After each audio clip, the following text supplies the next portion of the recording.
नमस्कार साथियों, एक बार फिर नवदीप कोचिंग में आप सबका स्वागत है।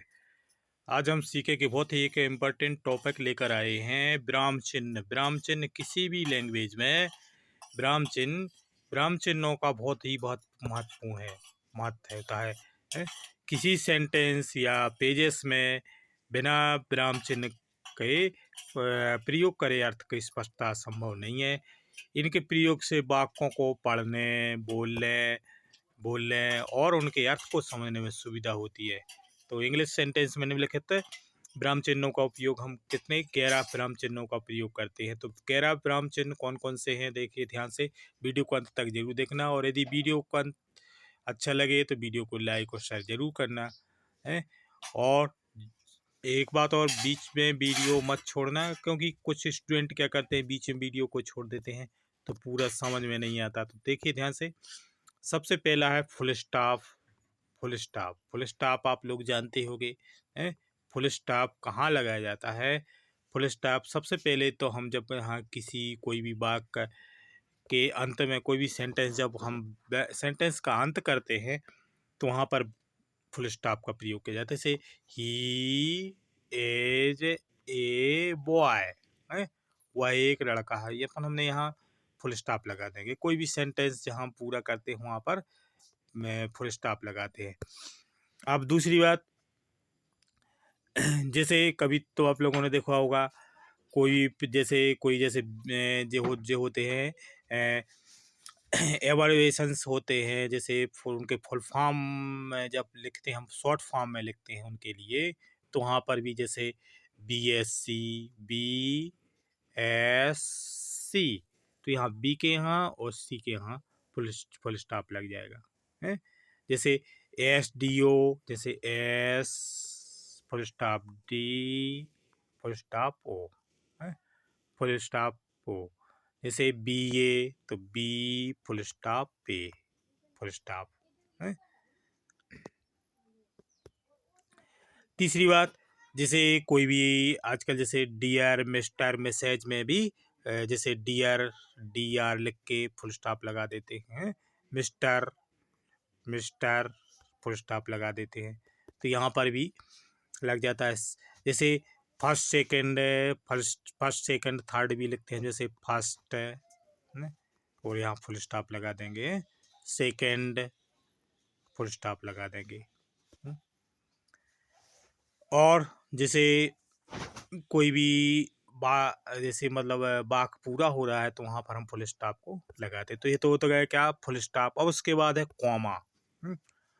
कॉमा कहाँ लगा जाता है? अगर वाक्य को एक ही पार्ट स्पीच में कई शब्द के अगर मतलब अंत में दो शब्द आए और दूसरे एक शब्द के बाद में तो हम एंड जोड़ देते हैं। जैसे राम हम लिखते हैं राम, है?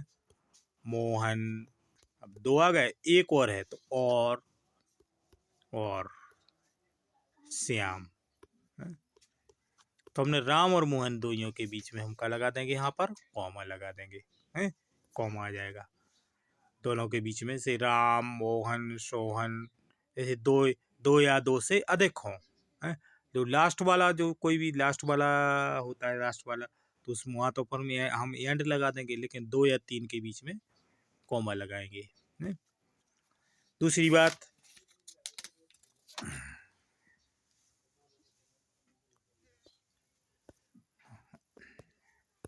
हाँ दूसरी बात, जब किसी शब्द को दोहराया जाए तो वहाँ पर कॉमा लगाते हैं, हैं। कोई भी शब्द को हम जैसे दोहराते हैं, जैसे आओ आओ बोलते हैं हम, आओ आओ आओ आओ, हैं। कम कम कम कम। कोई भी वाक्य को हम जैसे हाय हाय, जैसे हाय हाय, तो यहाँ पर भी हम बीच में कॉमा लगा देते हैं। वाक्यों कुछ सेंटेंस वर्ड में एड्रेस का प्रयोग किया जाता है, तो वहाँ पर भी हम कॉमा का प्रयोग करते हैं, कॉमा का प्रयोग करते हैं। जैसे जैसे हमने हमने लिखा, जैसे कि जैसे मतलब हम बोल रहे हैं, जैसे शिव, जैसे मे आई कम इन सर, मे आई कम इन, तो इन सर, इनके यहाँ पर जैसे सर के लिए हम सर से पूछ रहे हैं तो यहाँ इनके यहाँ पर कॉमा लग जाएगा, क्वेश्चन मार्क। दूसरी बात, जैसे ऐसे बोल रहे हैं हम कहीं पर भी, जैसे नीरू हमारे, नीरू जी हमारे, नीरू जी, नेहरू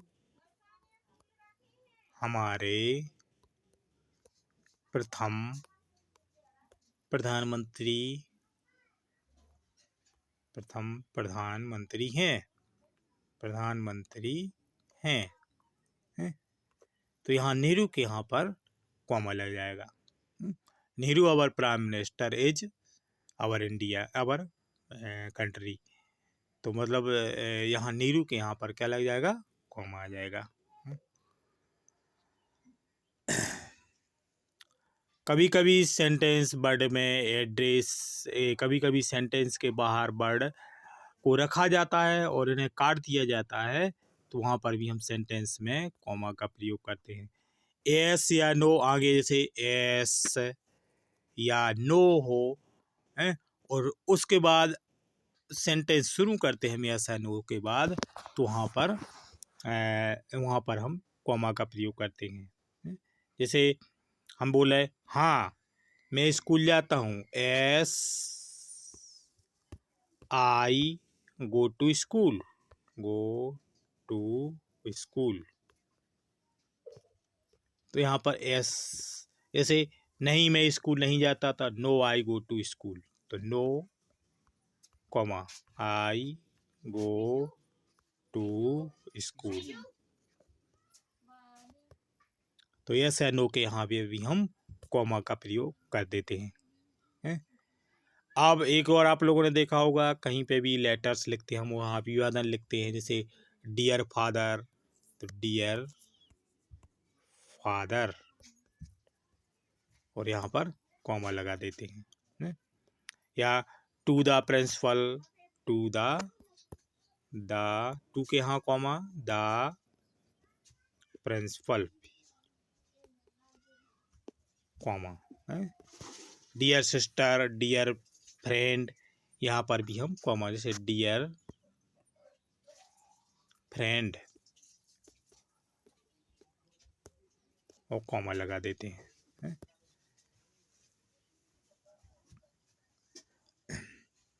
अब डायरेक्ट स्पीच में कोई बात ज्यों की त्यों दोहराई जा रही है, ज्यों की त्यों दोहराई जा रही है डायरेक्ट स्पीच में, डायरेक्ट स्पीच में। ऐसे ही सेड, उसने कहा, ही सेड, उसने कहा। अब यहाँ कॉमा लगा के इन्वर्टेड कॉमा में आ जाएगा, उसने कहा मैं स्कूल जाऊंगा, मैं स्कूल जाता हूँ, I go to school, I go to school. यहाँ पर हम कॉमा लगा देंगे, हैं? तो ये कॉमा, इस तरह से हम कॉमा का यूज करते हैं।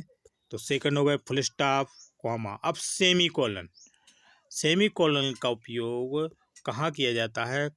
कॉमा का प्रयोग सेंटेंस में वहाँ करते हैं जहाँ हम कम ठहरते हैं, मतलब कम रुकते हैं, वहाँ कॉमा का प्रयोग करते हैं। और फुल स्टॉप का प्रयोग कहाँ करते हैं? जहाँ अधिक रुकते हैं। लेकिन जहाँ हम इन दोनों के बीच की बात होती है तो सेमीकोलन, वहीं सेमीकोलन का उपयोग वहाँ करते हैं जहाँ कॉमा से अधिक और फुल स्टॉप से कम होता है, तो वहाँ पर हम सेमीकोलन का प्रयोग करते हैं, सेमीकोलन।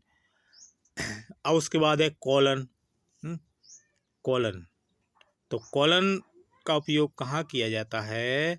कॉलन का उपयोग देखिए ध्यान से, कॉलन का उपयोग लिस्ट, अपन जैसे सूची बनाते हैं, शुरू करते हैं, जहाँ लिस्ट को शुरू करते हैं वहाँ पर। और डायरेक्ट स्पीच में क्वेश्चन कॉलन का प्रयोग किया जाता है, जैसे my friend side, I can't support you.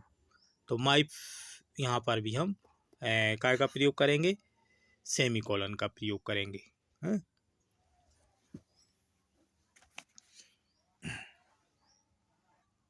Colon का प्रयोग करेंगे। जैसे कोई सूची बनाते हैं हम, हैं, जैसे हमने बोले माई फ्रेंड, सेड, अब यहाँ पर हम कॉलन का प्रयोग करेंगे। मेरे मित्र ने कहा आई कांट सपोर्ट यू,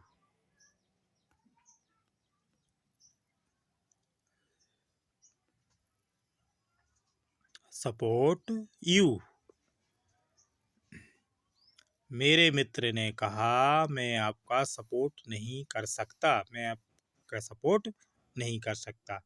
तो वहां पर हम काय का प्रयोग करेंगे, कॉलन का प्रयोग करेंगे।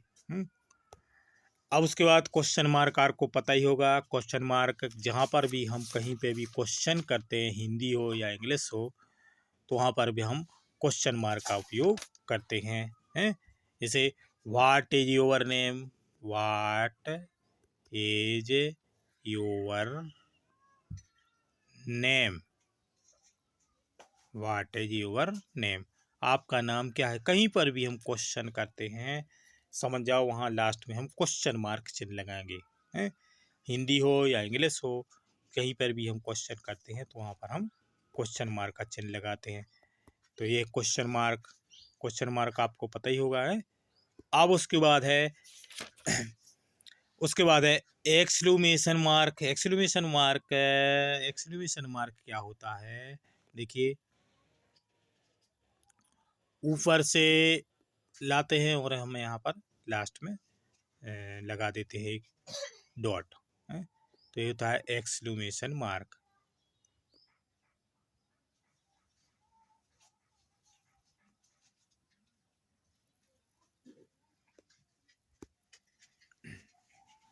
तो देखिए इसको, जैसे कहीं पर भी दुख प्रकट, एकदम अचानक प्रशंसा होती है, आश्चर्य होता है, प्रशंसा होती है, दुख होता है, तो वहाँ पर हम एक्सक्लेमेशन मार्क का प्रयोग करते हैं। जैसे हाय, ओ है, ओ है, जैसे ओ माई गॉड, या well done, well done, well done, तो वहाँ पर हम काय का एक्सक्लेमेशन का प्रयोग करते हैं। जहाँ दुख होता है, आश्चर्य होता है, अचानक कोई भी हम ऐसे मतलब जैसे वाह बोल देते हैं, वाह है, तो वहाँ पर एक्सक्लेमेशन मार्क का। अब उसके बाद है हैपन।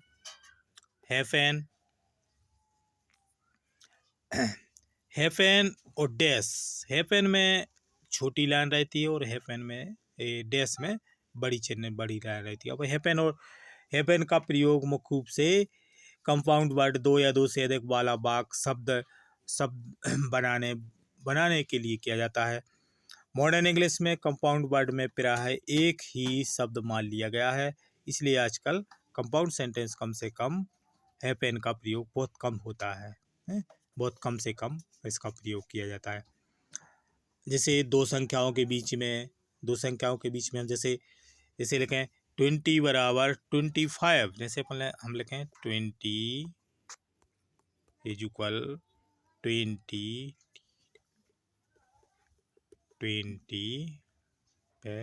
5, तो 25 के बीच में हम हैपन का प्रयोग करेंगे, तो ये है फैन। अब उसके बाद है डैश। तो डैश का प्रयोग कहाँ करते हैं, बहुत सी बातों को एक शब्द द्वारा सारांश रूप में प्रकट करने के लिए पहले डैश का प्रयोग करते हैं। कभी कभी जहाँ कॉलन का प्रयोग किया जाता है वहाँ डैश का भी प्रयोग कर दिया जाता है। जैसे दो संख्याओं के बीच में हम दो संख्याओं के इत्ते से इत्ते के बीच में, जैसे हमने दो संख्याओं के बीच में लिख दिया हमने कहीं पर भी के 25 से 75, तो बेस में क्या लग जाएगा, डैश, बीच में डैश लग जाता है। कोई भी हम सेंटेंस लिखते हैं, कोई सारांश कोई भी प्रकट करते हैं तो उसका सारांश लिखने के लिए ऐसे हिंदी या इंग्लिश में हम डैश का प्रयोग कर देते हैं। जैसे राम बाजार गया। पूरी हम जैसे कहानी लिख रहे हैं तो हम इसको डैश से करके और अच्छा है लास्ट का हम सेंटेंस लिख देंगे हैं। तो जैसे हम पोएम की कोई भी सेंटेंस पोएम लिखते हैं तो पोएम के शुरू के शब्द और लास्ट के बीच में डैश का प्रयोग कर देते हैं। अब अपोस्ट्रोफी क्या है? अपोस्ट्रोफी जैसे अपोस्ट्रोफी एक प्रकार का कॉमा ही है जो संक्षिप्त रूप में लुप्त अक्षर संख्याओं के स्थान पर प्रयोग किया जाता है। ऐसे जैसे हम लिख देते हैं ऐसे कैन नॉट है, तो कैन नॉट बराबर क्या हो जाएगा? कांट, CAN, और यहाँ पर अपोस्ट्रोफी और टी लगा दो, कांट है, कांट हो जाएगा। जैसे डोंट, डू नॉट, ऐसे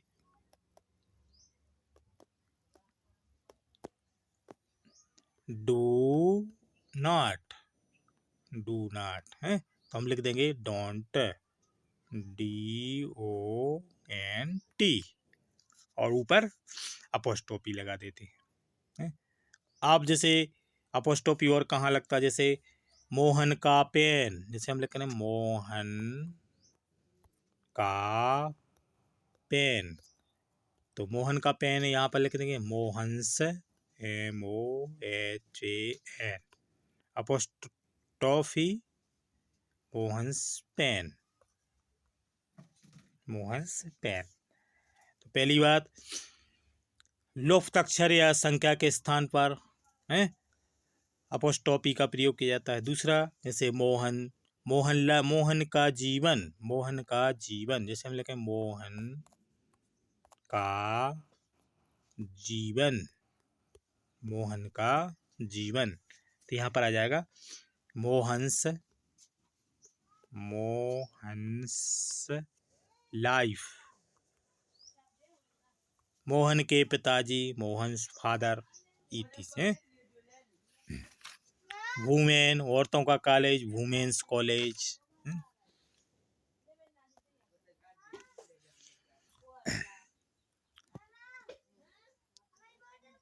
तो यह अपोस्ट्रोफी है। जैसे अंकों के फिंगर को अक्षरों को प्लूरल बनाने के लिए भी अपोस्ट्रोफी का प्रयोग करते हैं।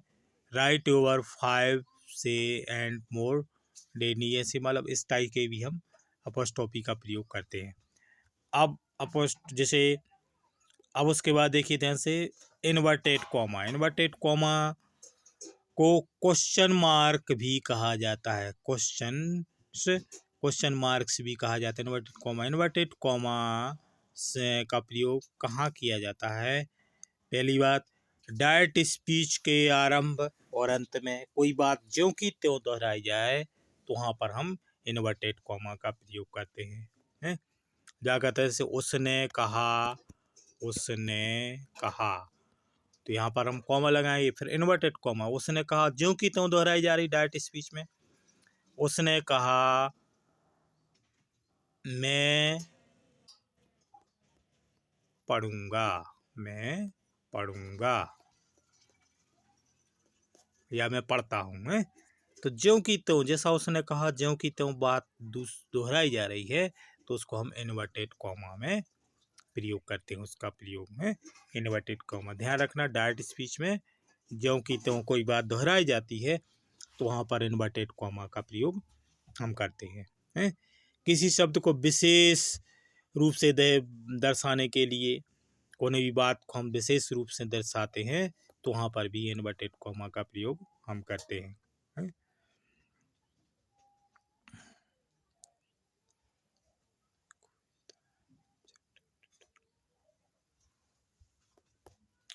अब उसके बाद है यदि किसी क्वेश्चन के अंदर दूसरा क्वेश्चन आ जाए तो मेन क्वेश्चन के लिए डबल इन्वर्टेड कॉमा का भी प्रयोग होता है इनसाइड क्वेश्चन और साइड क्वेश्चन। जैसे he said do you know the origin of the bird beauty, तो यहाँ पर भी डबल क्वेश्चन आता है, तो यहाँ पर हम डबल इन्वर्टेड कॉमा का प्रयोग हम करते हैं। अब उसके बाद देखिए इन्वर्टेड कॉमा, उसके बाद है ब्रैकेट। ब्रैकेट आप लोग जानते होंगे, ब्रैकेट 3 होते, एक होता है छोटा, फिर एक होता है मिडिल है, और एक होता है बड़ा है। एक छोटा वाला, फिर मझला, और फिर एक बड़ा रहता है। तो 3 ब्रैकेट रहते हैं, 3 ब्रैकेट। तो इनका भी इंग्लिश और मैथ दोनों, इंग्लिश हिंदी और मैथ में भाषाओं में भी किया जाता है इसका उपयोग ब्रैकेट का। तो ब्रैकेट का प्रयोग जैसे कहाँ पर किया जाता है, जैसे हम जैसे कोई बात दोहराई जा रही और बीच में हम यदि लेसन, उस बात की लेसन, तो लेसन डाल के या पाठ डाल के कौन से लेसन की बात हो रही है, तो वहाँ पर हम जैसे लेसन 5 कोई बात लिखी जा रही तो वहाँ पर हम लिख देते हैं। कोई भी जैसे हम कोई बात लिख रहे हैं और पेज नंबर के इस पेज पर है, तो क्वेश्चन पेज में लिखते हैं पेज 20 पर है, इसको भी हम लिख देते हैं। जब किसी बात को मेन क्लाउज से अलग किया जाता है, तो वहाँ पर भी हम